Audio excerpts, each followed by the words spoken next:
Hello everyone, welcome to Jim's Orbit. I am Ashutosh Dutt Mishra, and in this video session we are going to discuss the fifth chapter of poetry section, that is Amanda, written by Robin Klein. तो इस session में हम इस poetry को, जो Amanda आपकी book की poetry है फर्स्ट फ्लाइट की, उस पोइट्री को डिटेल में एनालिसिस करने वाले हैं, उसको समझने वाले हैं. First of all we will have a brief introduction to the poem as well as the author कौन है इसकी? Robin Klein. The full name of Robin Klein is Robin MC mock Klein. तो उनका हम ब्रीफ इंट्रोडक्शन करेंगे, फिर poem का आपको थीम बताएंगे सबसे पहले. Then we will have the explanation of the poem, जो भी टेक्स्ट है उसको एक्सप्लेन करेंगे, as well as the literary aspects of the poem. Poem का लिटरेरी एस्पेक्ट समझना बहुत ज़रूरी है, वो देखेंगे कि कौन सा फिगर ऑफ स्पीच यूज़ हुआ है या पोएम का राइम स्कीम क्या है. And in the last section of the video we will discuss some sample question and answer. जिस तरीके से एग्जामिनेशन में आपके क्वेश्चन एंड आंसर आते हैं वो भी हम देखेंगे. So please watch till the end of this video. Let's start. सबसे पहले if you go through the introduction of the poet, that is Robin Klein. तो ये आपको रॉबिन क्लेन है.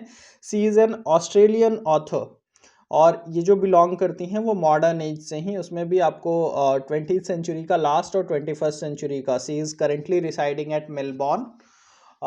मेलबॉर्न में ये अभी रहती हैं. ऑस्ट्रेलियन ऑथर हैं and she is basically known for young adult fiction. Young adult fiction कहने का मतलब ये है वैसी फिक्शनल स्टोरीज आमतौर पे जो ये स्टोरीज लिखती हैं जो यंग पीपल के लिए हो, मीन्स टीनेजर्स के लिए, बच्चे, या फिर उससे जो मतलब द एज ग्रुप ऑफ 16 और 15 to 30 आप कह सकते हो, 15 से 30 साल के एज ग्रुप के लिए जो स्टोरीज होती हैं वो लिखती हैं. This poem is about the teenaged. अब ये पोएम जो हमें पढ़ना है, अमेंडा एक लड़की है, ठीक है. एक कोई भी कैरेक्टर, कोई भी टीनेज गर्ल आप मान सकते हो, किसी भी सोसाइटी के, स्पेशली इंडियन सोसाइटी हो या फिर फॉरेन के भी जो society, a teenager girl Amanda, वो एक मेटाफर की तरह अमेंडा का इस्तेमाल किया गया है कि कोई भी आप टीनेजर गर्ल, कुछ भी नाम हो सकता है उसका, but here the poem is about Amanda. इन्होंने एक नाम दे दिया है अमेंडा. तो this poem is all about the teenaged conception of liberty. teenaged conception of liberty कहने का मतलब क्या है कि जो teenagers बच्चे होते हैं, teenager refers to 13 to 19 years of age group. 13 से 19 साल के बीच के जो बच्चे होते हैं, उस एज ग्रुप के बच्चों के बीच लिबर्टी का कॉन्सेप्ट क्या है, मतलब फ्रीडम को लेकर के वो क्या सोचते हैं. वो बहुत ज़्यादा, उन्हें ये हमेशा फील होते रहता है, खास करके जो टीनेजर्स बच्चे होते हैं. यू ऑल आर टीनेजर्स अगर आप 10th में हैं तो. सो कि दे आर बीइंग कंट्रोल्ड और instructed by the society, by the teachers और बाय देयर ओन पेरेंट्स. मतलब उनकी सोसाइटी द्वारा, उनके पेरेंट्स द्वारा उनको कहीं ना कहीं कंट्रोल या इंस्ट्रक्ट किया जा रहा है. वो कई बार सोचते हैं उन्हें इस तरह के इंस्ट्रक्शंस की कोई ज़रूरत नहीं है. दे आर क्वाइट फ्री, वो अपनी बातें समझते हैं, उन्हें फ्रीडम चाहिए. तो इस कॉन्सेप्ट पे ये आपको पोएम बेस्ड है. And this thing is important, less care and much interfere. वो लोग, उनके माइंड में यही बात आती है कि केयर कम की जा रही है और इंटरफेरेंस ज़्यादा है. किसके द्वारा? Whether it is their parents, society और टीचर्स, मतलब जो भी लोग उनके आसपास जो उनसे बड़े हैं उनको लेकर के. और ये एक टेंडेंसी बहुत देखा जाता है टीनेजर्स में जो डेवलप हो जाती है, that is to be alone tendency. मतलब वो ज़्यादातर अकेले रहना चाहते हैं. कभी कभी तो इस तरीके के ख्याल आते हैं कि पूरी दुनिया ख़त्म हो जाए and they will survive alone on this earth और ऑन दिस प्लैनेट. हालांकि वो उस तरीके से सोचते नहीं हैं कि अकेले सर्वाइवल पॉसिबल नहीं है, बट अकेले रहने की या फिर फैमिली में भी वो कई बार बहुत अकेले, अपने आप को अपने कमरे में ज़्यादा बंद रखना. So these type of tendencies are quite found in teenagers. तो ये पोएम इसी कॉन्सेप्ट पे बेस्ड है कि उनके फ्रीडम को, टीनेजर्स के फ्रीडम को कर्टेल किया जा रहा है और वो क्या सोचते हैं. So this poem that is written by Robin Klein is on this concept. So let's begin with the original text and their explanation. So here is the poem. Don't bite your nails, Amanda. Don't hunch your soldiers, Amanda. Stop that slouching and sit up straight, Amanda.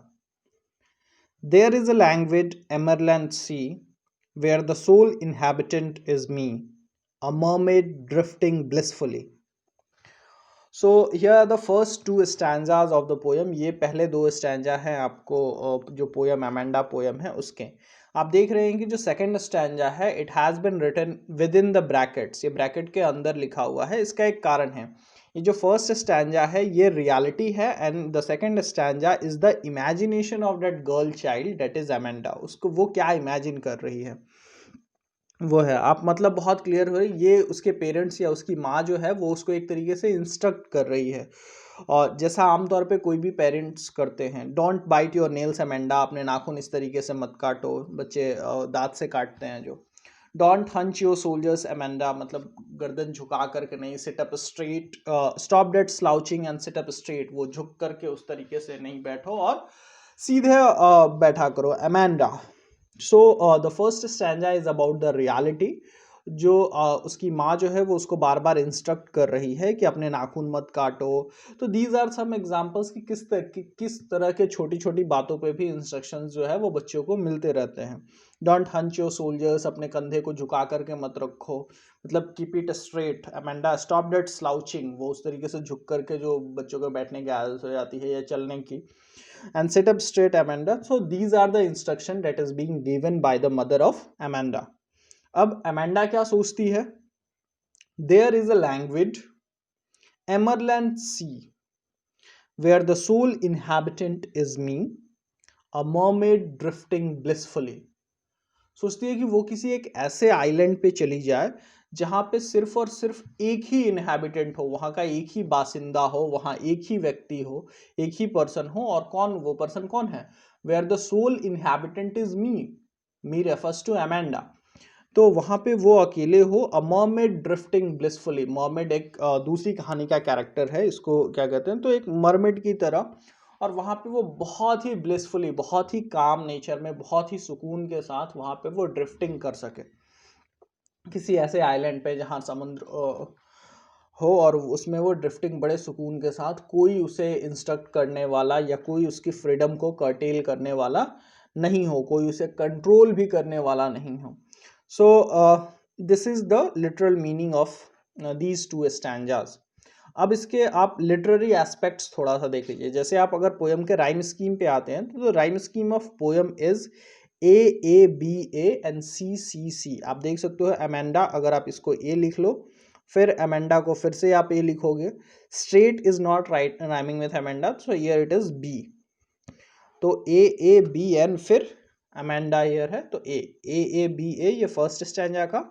और second stanza जो है आपका, जो इसी का part है एक तरीके से, वो है सी सी एन सी। ये ब्लिसफुली यहाँ पे आपको राइमिंग नहीं दिख रहा है, but throughout the poem this rhyme scheme had been followed, इसलिए आपको इसको सी सी सी मानना होगा, सी मी एंड ब्लिसफुली। ठीक है, तो this is the rhyme scheme of this poem, A B A and C C C. What are the figure of speech that has been used in these two stanzas? सबसे पहले तो anaphora है। anaphora आपको याद होगा बहुत अच्छे से, when the same set of words, जब एक ही सेट ऑफ वर्ड्स एक से ज़्यादा बार किसी पोयम या किसी स्टैंजा में रिपीट हो जाए तो that figure of speech is known as anaphora। तो do not is a set of word. Do not आप एक में भले लिखा हुआ है but it's a set of word, do plus not. तो do not bite, do not hunch, so these do not यानी these set of words has been used twice, that's why anaphora has been used. उसके बाद alliteration भी आपको याद होगा, when the repetition of same sound, एक ही तरीके का साउंड अगर बार बार रिपीट हो। ठीक है, हिंदी में ये सब बहुत कॉमन है, तो इंग्लिश में भी अलिट्रेशन बहुत, व्हेन द सेम साउंड, आपको मैं हमेशा ये कर रहा हूँ, सेम लेटर के जरिए ध्यान रखिएगा, बट एक ही तरीके का अगर साउंड क्रिएट हो रहा है किसी लाइन में then it is alliteration. And here the S sound is has been repeated in the sentence, stop that slouching and sit up straight. यहाँ पे आप देख रहे हो स्टॉप में एस, स्लाउचिंग में एस, सिट में एस एंड स्ट्रेट में एस। तो stop that slouching and sit up straight, alliteration आपको इस्तेमाल हुआ है। Now metaphor has also been use. देखिए मेटाफर का जो सिंपल सा मतलब ये होता है कि आपको मैं ऑलरेडी बता चुका हूं इन द प्रीवियस पोयम कि when we made comparison without using like and as, जब बिना लाइक और एज का इस्तेमाल किए हुए हम कोई कंपैरिजन करते हैं किसी भी दो चीज के बीच, देन इट इज मेटाफर। या फिर किसी भी चीज को कहना कुछ और हो और उसकी जगह कोई और ऐसी चीज जिसकी क्वालिटी उससे मैच करती हो। जैसे यहाँ पे एमरलैंड जो है वो ग्रीन के लिए आया है। Emerald is an island which is quite green, तो यहाँ पे ग्रीन सी को लेकर के एमरलैंड लिख दिया, means the green colour has been the metaphor emerald has been used for the colour green और फॉर द ग्रीन कलर। तो मेटाफर एमरलैंड जो है वो एक मेटाफर की तरह इस्तेमाल हुआ है। And the next one is allusion. अभी तक आपको किसी भी पोएट्री में नहीं मिला है, but in this poem allusion has been used twice, 2 बार एल्यूजन का इस्तेमाल किया गया है। सबसे पहले तो यहाँ पे मरमेड को देखिए। एल्यूजन होता क्या है? When any character or any concept of some other fictional story or poem is used in some another poem। जब किसी और पोयम या किसी और स्टोरी का, किसी फिक्शनल स्टोरी का कोई कैरेक्टर किसी और दूसरी स्टोरी या दूसरी पोयम में इस्तेमाल कर लिया जाता है, then this figure of speech और this literary device is known as allusion. तो यहाँ पे आपको जो एल्यूजन यूज हुआ है, मरमेड एक दूसरी कहानी का कैरेक्टर है जो एक आइलैंड पे रहती है। तो उस मरमेड को वो ये लड़की क्या कहती है कि मैं उस मरमेड की तरह हो जाना चाहती हूँ, या आई एम दैट मरमेड, कि मैं ही वो मरमेड हूँ जो उस अकेले आइलैंड पे रह रही हूँ। तो here allusion is also use. तो आपको फिगर ऑफ स्पीच काफ़ी क्लियर हो गया। Anaphora, alliteration, metaphor and allusion. देखिए लिटरेरी एस्पेक्ट्स पे ज़्यादा ध्यान देना है क्योंकि इस पोयम में जो है वो एक्सप्लेनेशन में बहुत ज़्यादा कुछ नहीं है। It's quite simple that a teenager children, here it is girl child, that is Amanda, जो metaphorically है वो टीनेजर एक लड़का भी हो सकता है, बट गर्ल्स को ज़्यादा एक तरीके से उनकी फ्रीडम ज़्यादा कर्टेल की जाती है शायद इसलिए भी। और जो पोइटिस हैं वो खुद भी एक गर्ल है, that's why it may be ऐसा हो सकता है कि उन्होंने गर्ल इसलिए भी चुना क्योंकि वो खुद एक गर्ल हैं। और ये भी हमारी सोसाइटी में माना जाता है कि गर्ल्स के फ्रीडम जो है वो बॉयज़ के फ्रीडम के मामले में ज़्यादा कर्टेल की जाती है, especially when they are teenagers. So now तो उसी कॉन्सेप्ट को लेकर के है, सिर्फ 2 स्टैंजा में आपका रहेगा। पहला स्टैंजा जो रियलिटी, उसकी माँ जो है वो उसको अलग अलग बातों पे टोकेगी, रोकेगी और उसको इंस्ट्रक्ट करेगी एक तरीके से और कंट्रोल करने की कोशिश करेगी। और सेकंड पार्ट जो होगा वो उसका अपना इमेजिनेशन होगा। तो there is nothing much in the explanation of this poem, all that you have to focus on is the literary aspects. तो एक्सप्लेनेशन भी आप थोड़ा बहुत देखते चलिए। So now moving on to the next stanza. Again here the third stanza is about the his mother, her mother, Amanda की mother को लेकर के है। And the fourth is the imagination of Amanda. क्या है एक बार देखते हैं। Did you finish your homework Amanda? Did you tidy your room Amanda? I thought I told you to clean your shoes, Amanda. I am an orphan, roaming the street. I pattern soft dust with my hushed bare feet. The silence is golden, the freedom is sweet. These lines are quite important. The silence is golden, the freedom is sweet. अब देखिए जो ऊपर वाला stanza है वो क्या है, वो रियलिटी है कि वो उसकी माँ जो है उसको एक तरीके से डांट रही है या इंस्ट्रक्ट कर रही है कि डिड यू, या पूछ रही है did you finish your homework Amanda, तुमने अपना होमवर्क पूरा किया या नहीं, तुमने अपना रूम क्लीन किया या नहीं, या उसको एडजस्ट किया या नहीं। I thought I told you to clean your shoes Amanda, मैंने तुम्हें अपने जूते साफ करने के लिए कहे थे, या तुमने अपने जूते साफ किए या नहीं। तो these are the things that parents always do. और बच्चों को जो चिल्ड्रन है उनको क्या लगता है कि these are my works, why they are instructing me, मेरे काम है मैं खुद कर लूंगा, I do not need instruction. So these are the conception. हर टीनेजर के माइंड में यही आता है कि मेरा काम है, मुझे पता है मुझे करना है, but the parents are always being quite instructive in nature. तो वो हमेशा इतने इंस्ट्रक्टिव होते हैं। तो अब वो क्या सोच रही है, इससे अच्छा होता कि वो एक ऑर्फन होती, उसके फादर मदर यानी उसके पेरेंट्स होते ही नहीं, तो वो आसानी से जो मन आए वो कर सकती थी। रोमिंग द स्ट्रीट, गलियों में घूमती। I pattern soft dust with my hurt bare feet, नंगे पाँव घूमती और जो धूल है जो काफ़ी सॉफ्ट है उसको वो एक्सपीरियंस कर पाती है। आमतौर पे लोग जूते पहना करके और बहुत सेफली ले जाते हैं। तो सी इज थिंकिंग अबाउट कि अगर वो ऑर्फन होती तो she can enjoy all these things. The silence is golden, the freedom is sweet. और अगर वो ऑर्फन होती तो साइलेंस जो होता, मतलब उसे जो सुकून मिलता, date is golden.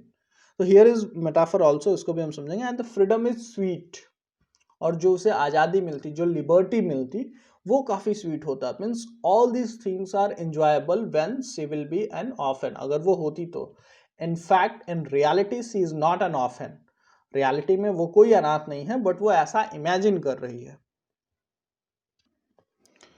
So here you can see when we come to the rhyme scheme of the poem, rhyme scheme वही rhyme scheme follow हुई है आपको amanda, amanda and amanda, यानी a और यहाँ पे सिर्फ ये एक b हो जाएगा, a b a, and here the c street, feet and sweet, these three words are rhyming, street, feet and sweet, as well as amanda, amanda, amanda वहाँ तो आया ही है, और shoes. So this rhyme scheme is has been followed throughout the poem, पूरे poem में यही rhyme scheme follow हुई है। एनाफोरा आपको इसमें भी आपको दिख रहा होगा, did you mean same set of words has been used more than one time। Metaphor आपको कहाँ पे दिख रहा है, silence is golden means silence has been compared with, silence is something which is quite golden, and freedom is sweet, तो directly आपको कह दिया गया है। तो here it is metaphor means silence is being compared to golden, something which is quite precious, and freedom is sweet, something which is quite enjoyable. तो दोनों को कंपेयर किया जा रहा है without using like and as. So here we can see metaphor also, इसके भी literary aspects आपको क्लियर है। Now we will move on to the next stanza. Don't eat that chocolate Amanda, remember your acne Amanda, will you please look at me when I am speaking to you Amanda. This is the favourite lines of most of the parents. ये analysis है, poets जो हैं robin Klein, उनकी analysis देखिए कितनी, और उनका observation power कितना अच्छा है। आमतौर पे ऑथर का ऑब्जर्वेशन पावर अच्छा ही होता है, वो सोसाइटी को और चीज़ों को कितना ऑब्जर्व करते हैं। तो ये जो है वो बहुत क्लीसे सी लाइन है, वो ज़्यादातर पेरेंट्स या ज़्यादातर टीचर जो भी हो, जब टीनेजर्स से बात करते हैं या उन्हें डांट रहे होते हैं, तो वो लोग उनसे नज़रें नहीं मिलाते हैं एक तरीके से। They means the child did not look at them, तो वो do not look at them, तो वो उसकी तरफ देखते नहीं हैं। बट एंड द टीचर और the parents they always say will you please look at me when I am speaking to you, कि मेरी तरफ आप देखिए। So this is a cliche line that has been used by most of the parents as well as most of the teachers। तो यहाँ पे उसकी माँ भी, यानी अमेंडा की माँ भी सेम लाइन इस्तेमाल कर रही है। This shows the imagination and the observation power of the author, that is Robin Klein, कि उनका ऑब्जर्वेशन पावर सोसाइटी को लेकर के कितना तगड़ा है, उनका ऑब्जर्वेशन कितना अच्छा है, जो चीज़ें होती हैं एग्जैक्टली वही लाइन उन्होंने पुट किया है। यहाँ पे भी कुछ इंस्ट्रक्शन है कि वो चॉकलेट मत खाओ, देखो पिंपल हो जाते हैं, और जब मैं बात कर रही हूँ तो मेरी तरफ देखा करो। अब वो क्या कर रही है, ये जो इमेजिनेशन है अमेंडा का, वो क्या चाहती है, I am Rapunzel, I have not a care, मतलब वो अब एक दूसरे कैरेक्टर को करे कि मैं जो हूँ वो रैपेंजल हूँ। और पहले वाले स्टैंजा में आपको याद होगा वो एक मरमेड बनना चाहती थी जो एक आइलैंड पे रहे। अब यहाँ वो कह रही है I am Rapunzel, I have not a care, मुझे केयर करने की, मुझे केयर की कोई ज़रूरत नहीं है, और ना ही कोई ऐसा चाहिए जो मेरी केयर करे। Life in tower is tranquil and rare, अब जो टावर में ज़िंदगी होगी वो काफ़ी पीसफुल होगी, काफ़ी काम होगी, बहुत ही सुकून भरी लाइफ होगी और बहुत रेयर लाइफ होगी। I will certainly never let down my bright hair, और मैं अपने ब्राइट हेयर जो है वो कभी भी नीचे नहीं गिराऊंगी। ये तो लेटर हुआ। आप सोच रहे होंगे ये रैपेंजल कौन है और क्यों हो बात। तो यहाँ पे ये मैंने एक सिंबॉलिक फिगर दे रखा है रैपेंजल का। यहाँ पे भी ये एल्यूजन यूज़ किया है, पोइटिस जो हैं हमारी, उन्होंने एल्यूजन यूज़ किया है। रैपेंजल एक दूसरी कहानी का कैरेक्टर है जिसे उन्होंने इस्तेमाल किया है।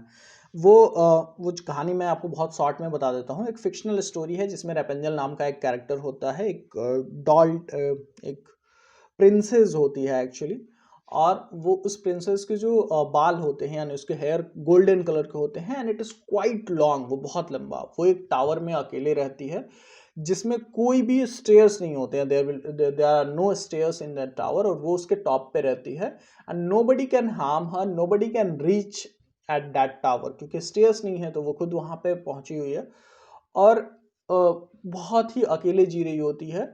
और एक बार क्या होता है, वो सो रही होती है तो उसके बाल जो है, वो सोचिए उतना हाइट का टावर, उसके बाल की लेंथ इतनी ज़्यादा होती है कि वो बाल नीचे तक होता है और उसको पकड़ के एक डेविल जो है वो वहाँ पहुँच जाता है।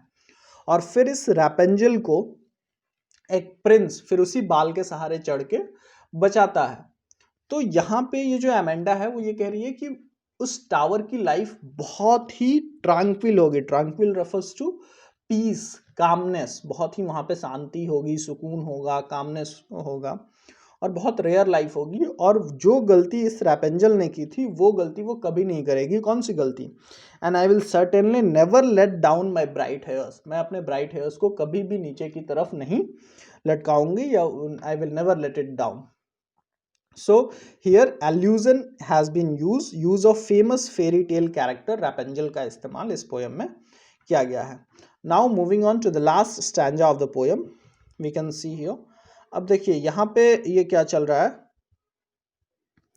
Stop that sulking at once, Amanda, you are always so moody, Amanda, anyone would think that I nagged at you, Amanda। अब इसके बाद यहाँ पे कोई इमेजिनेशन नहीं है। एक वक्त के बाद बच्चे वो करना बंद कर देते हैं और एक तरीके से she is fed up of her mother. Stop that sulking at once, वो you are always so moody, तुम बहुत मुडी हो, तुम्हारे मूड स्विंग्स बहुत ज़्यादा होते हैं एंड टीन एज की ये बहुत जेन्युइन कैरेक्टरिस्टिक्स हैं। जो बच्चे होते हैं उनका काफ़ी ज़्यादा मूड स्विंग्स होता है और पेरेंट्स भी ये चाहते हैं कि कम से कम बाहर वाले के सामने ऐसा फील ना हो कि जो पेरेंट है वो बच्चों को नैग कर रहे हैं, मीन्स हार्स कर रहे हैं, उनके साथ अच्छा बिहेव नहीं कर रहे हैं। तो वही वो बात उनकी माँ कर रही है। Anyone would think that I nagged at you, जिस तरीके से तुम बिहेव करियो कोई सोचेगा कि मैं तुमसे अच्छा बिहेव नहीं करती हूँ और I will I will behave in a cruel manner with you, or I will harsh you, I will harm you in some manner, but don't behave like that. इस तरीके से तुम अपने बिहेवियर से ऐसा मत दर्शाओ कि मैं तुम्हारे साथ अच्छा बिहेव नहीं करती हूँ। So this is the reality और this is also in the last stanza about her mother. वो फिर वो क्या कर रही है, फिर इसी तरीके से कुछ ना कुछ रेस्ट्रिक्शंस वो लगा रही हैं। यहाँ पे अगर आप लिटरेरी एस्पेक्ट्स की बात करें तो एक ही अलिट्रेशन यूज हुआ है, stop that sulking, the sound S has been repeated, तो एस साउंड जो है वो रिपीट किया गया है।